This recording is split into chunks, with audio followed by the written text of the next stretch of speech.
I will do everything in my power to protect our LGBTQ citizens. A transgender woman brutally attacked in Texas. She is the fourth transgender homicide victim in Kansas City. The Trump administration to legally define transgender out of existence. They found the body of and discrimination.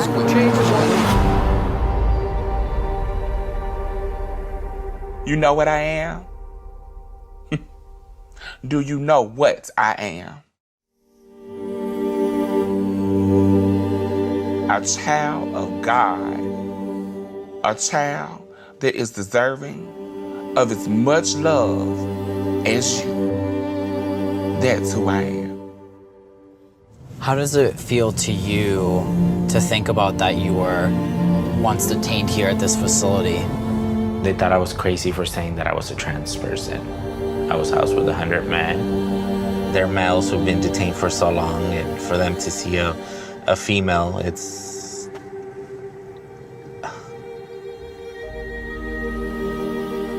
For almost my whole life, I haven't felt at home in my body. Public schools no longer required to allow transgender students to use the bathroom of their choice. I think the bathroom has always been a tool for controlling people. The president has announced on Twitter that there will be no more transgender service members in the armed forces. This particular administration has made it okay to hate again. It has affected the way people are treated. I wanted to show you something that I brought with me. So this was actually me when I was 12. I just want to let you know that no matter what the president says about you, you exist and you're human. And to realize that the human being is not separate from nature, but is a part of it. If you have the support of your friends, you have the support of your family, nothing can stop you. Nothing can stop you. Our generation and the young trans people today will continue to fight for our right to exist in the United States and in the world. Trans people, we're not contagious, we're not no disease. Accept us, love us, we're people. Hello, my name is Daniela, and I want to thank all of you for being here, even if it is inside your own home. I cannot ignore that we are in unusual times. A pandemic has slaughtered through our planet, showing us that now more than ever, it is important to love one another, stay connected, and stand up for each other. The virus knows no race, no religion, no sex, no gender identity, no age, and no class. However, our world does. Our country does. We actually know it very well. Which explains why those in underrepresented groups are feeling the brunt of this virus the most. Folks of color having higher rates of infection and death tolls. Even trans folks have struggled with this virus. Life-saving procedures have been delayed and increased mental health issues. Not only that, but 2020 was the deadliest year for trans individuals with the most reported murders ever. Over 350 transgender people were murdered last year. This is during a pandemic. During a global pandemic, when we were supposed to stay inside, trans people got killed. More than ever reported before.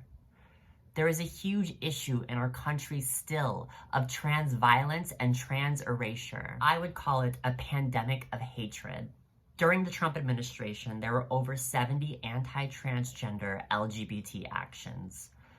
The transgender community already has an attempted suicide rate of 41%. And this isn't because transgender people inherently wake up and want to kill themselves for being transgender.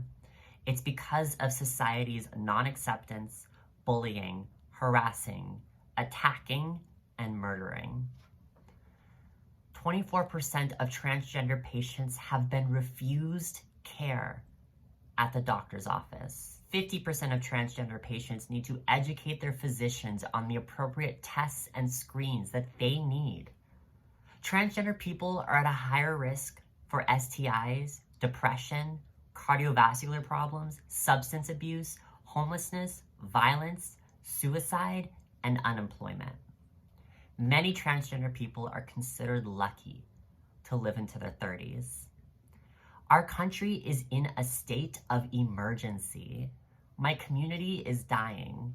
My community is being neglected and ignored. Society acts as if transgender bodies are disposable. And we need your help. My advocacy can only do so much. This event was initiated 5 years ago by me.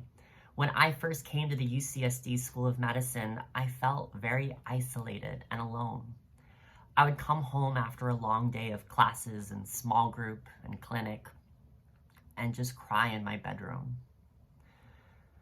Med school was stressful enough, but feeling tokenized and excluded and having no one to turn to for support was awful. Feeling extra pressure to be forced to impress because I was the first and only open transgender medical student here.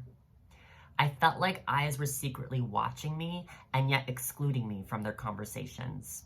I was the face of transgender at UCSD, and what I did reflected transgender people. I felt like I didn't belong and suffered from major imposter syndrome. I many times considered dropping out, especially after realizing my mother was homeless and I had to care for her through the student-run free clinics here at UCSD. I felt like I didn't belong here. This is what inspired me to make this event, to make this movement, designing this week, implementing curricular changes to represent transgender patients, doing transgender research, making a trans-centric dating app, going into transgender healthcare, but I can only do so much. A few years back, I gave a talk at this event about trans care, and afterwards was approached by a healthcare professional who questioned my knowledge base and my practice methods as a medical student. This person questioned my discussion of trans topics given by a transgender person during a transgender event. They pulled me aside and told me, and I quote, "Just because you're transgender doesn't mean you know all there is to know about trans care." And then absurdly questioned if I was seeing patients on my own. All I want to say is I hope this university holds themselves accountable for their actions. I hope this university will always strive to be better.